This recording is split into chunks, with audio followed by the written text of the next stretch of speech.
Good evening. Imagine going on vacation and while you're away, finding out your house has been demolished by mistake. That's what happened to a Mississauga man and his family who say they have been waiting years for compensation. Jon Woodward is standing on the street where it all happened. Jon, what can you tell us? Well, Michelle, the contractor in this situation was supposed to demolish a house at that address.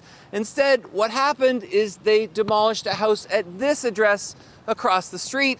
And you can imagine the homeowners were pretty upset. So this whole portion had gone.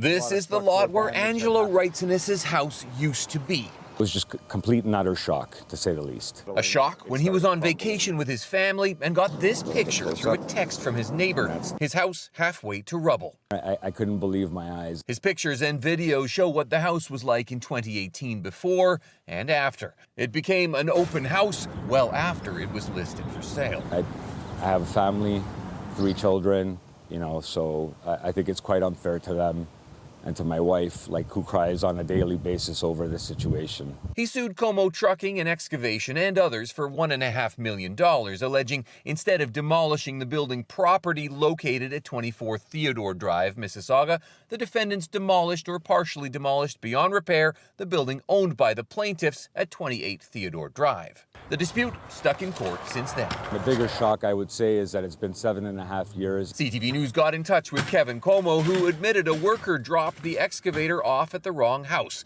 But he said the mistake was more understandable because the homeowner had taken steps to get a demolition permit and cut off utilities. The legal dispute about how much to pay back, more for a complete house or less for a partial one.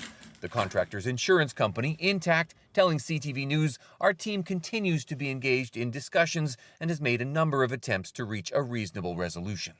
Wrightson's said he did think about knocking the house down and building a dream home there, but stopped because he didn't have the cash. He also didn't have his own home insurance. My wife thought I had taken care of it, and vice versa. Depending on what damages the court settles on, he might have that cash to get that dream home after all.